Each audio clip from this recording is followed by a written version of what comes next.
Ils n'ont pas de matériel de combat. Ils n'ont pas d'avion de chasse. Ils n'ont pas de drone. Et voilà pourquoi le terrorisme avance dans l'AES. C'était le propos qui étaient tenus dans le passé. Un passé récent. Où certains autour au pouvoir n'ont pas équipé convenablement l'armée du Mali, du Niger et du Burkina Faso afin de faire face à la menace terroriste. Depuis l'avènement des présidents général Assimi Goïta, général Abdourahmane Tiani et le capitaine Courage Ibrahim Traoré, l'on voit que la donne a changé. Dans tous les pays au monde, je dis bien dans tous les pays au monde, il peut y avoir des accidents où des avions de chasse peuvent faire une collision, peuvent rentrer en collision, pardon, ou bien il peut y avoir un crash où le pilote s'éjecte. Il peut y avoir également un incident technique. Il peut y avoir également un sabotage. Il dit bien sabotage afin que un drone, un avion également puisse avoir un problème technique et la suite, on la connaît, c'est les dégâts. Au Mali, dernièrement, il y a un drone, il y a eu un incident. On a vu les militaires de Alassane Ouattara se réjouir et même applaudir. Oui, les esclaves de maison, les nègres de salon, ceux-là même qui sont complètement lobotomisés et qui sont dans une posture lunaire, qui n'ont absolument rien compris de la phrase de Franck Fanon qui disait « Le combat, la guerre entre les colonisateurs et les colonisés se passera entre les colonisés eux-mêmes. » Oui, il y a des vassaux, il y a des reptiles ruminants en Côte d'Ivoire appelés adomoutons. Eux, ils s'en réjouissent. Le seul pays dans la CEDEAO où on trouve des militants pas formés, qui sont complètement hors sol, qui sont complètement insensés, qui sont complètement parasités, déséquilibrés au niveau mental, comportemental, physique, métaphysique et au niveau politique. Ces personnes-là se jettent dans toutes les diatribes quand il s'agit du Mali, du Burkina et du Niger. Nous sommes fiers de défendre le Mali, le Burkina et le Niger. Parce que c'est nos pays frères, c'est notre pays, c'est nos pays. Vraiment, il faut saluer les forces de défense et de sécurité au Mali, qui ont fait un travail extraordinaire. Et qu'est-ce qui s'est passé avec le drone? Il faut qu'on vous donne les informations. Oui, il peut partager les images par-ci, par-là, mais est-ce que c'est la vérité?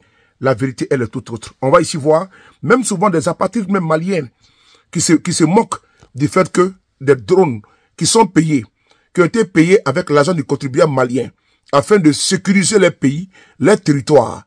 C'est avec ces drones-là que le Mali est arrivé, l'armée malienne, les braves combattants sont arrivés à défaire et à débarrasser Kidal.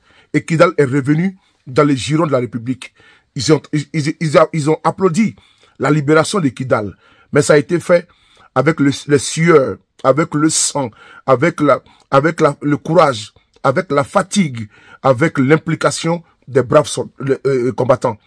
Équipés, parce qu'on a vu l'armée malienne avant, qui était en déliquescence totale, parce que d'autres ont préféré voler, piller l'argent du Mali et n'ont absolument rien apporté à l'armée malienne. Bravo au général d'armée Assimi Goïta. Qu'est-ce qui s'est passé avec le drone? On lit le communiqué de l'état-major de l'armée. Également, une très bonne nouvelle qui va suivre plus tard. L'état-major général de l'armée informe l'opinion que l'exploitation des renseignements et la traque des groupes terroristes continue sur l'ensemble du territoire national. Ainsi, les nombreuses bases et cachettes logistiques des terroristes identifiées par les guetteurs aériens, notamment dans les secteurs nord-est et sud-est, dans un rayon de 400 km de Kidal, continuent d'être traités. En effet, dans la nuit du 1er au 2 avril 2025, lors d'un vol ordinaire de surveillance, un mouvement de véhicules pick-up transportant des terroristes armés avec de la logistique a été repéré à 3,5 km au sud-est de Tizawaten et à 2 km de la ligne frontalière.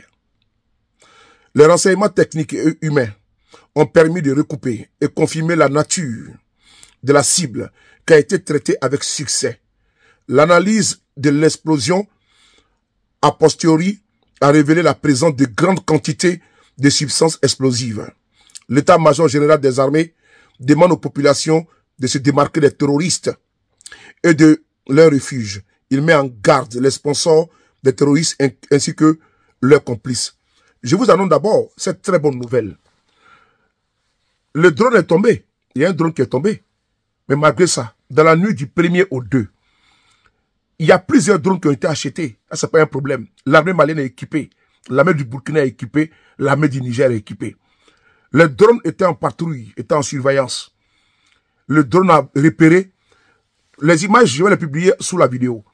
Ils ont repéré des terroristes dans les pick-up. Un missile air-sol s'est abattu sur le cortège là. Frère de soeur, l'explosion, c'est à pratiquement, même à 5 km, on peut voir l'explosion. Tellement que la frappe du missile a atteint sa cible. C'est ça le drone. Et c'est ce qui fait peur aux terroristes. Et quand ils ont vu un drone s'écraser, ils ont commencé à se réjouir. Mais dès l'instant que l'autre drone s'est écrasé là, l'autre a pris le relais. Et il a atteint son objectif. Bravo et avec succès. Concernant le drone où il y a eu un crash, je vais vous lire le communiqué. C'est important. Nous, on est transparent. On ne cache rien. On est transparent en communication. L'état-major général des armées du Burkina, du Mali et du Niger sont transparents. Tout ce qui se passe sur les théâtres d'opération, vous le voyez sur la RTB au Burkina Faso. Vous le voyez sur ORTM. Vous le voyez également sur la RTN au Niger. La transparence totale. Qu'est-ce qui s'est passé avec le drone? L'état-major général des armées informe l'opinion que dans la nuit du 31 mars au 1er avril, un aéronef sans pilote appartenant au FAMA s'est écrasé à proximité de Tizawaten, dans la région de Kidal. L'appareil était en mission ordinaire de surveillance du territoire dans le cadre des opérations de sécurisation des personnes et des biens. L'appareil a impacté une zone non habitée. Les dispositifs et protocoles de sécurité ont permis d'empêcher toute explosion de l'armement embarqué. La chute de l'appareil n'a causé aucun dommage aux personnes et aux biens au sol. Une enquête a immédiatement été ouverte pour faire la lumière sur les circonstances de cet événement, identifier les causes et déterminer les responsabilités éventuelles. L'opinion sera tenue régulièrement informée des résultats de l'enquête. L'état-major général des armées rassure les populations que cet événement n'aura aucun impact sur la volonté et la capacité des FAMA à assurer leur noble mission de protection du Mali et des Maliens. Après ce communiqué qui a été produit le 1er avril, le 2 avril, du 1er avril encore, le même 1er avril au 2 avril, un autre drone a pris le relais. Parce que n'oubliez pas qu'il y a plusieurs drones. Il peut y avoir un accident de travail, un accident de parcours. Mais les dirigeants du Mali sont alertes, ils sont prévenants. Les dirigeants du Niger sont prévenants. Les dirigeants du Burkina Faso sont prévenants. Et donc, pas parce qu'un drone, il y a eu un incident, que l'armée malienne, peut pas dire la flotte des drones, est décapitée. Non, les terroristes ne peuvent pas se réjouir, ni les sponsors, sans oublier également les alliés et soutiens.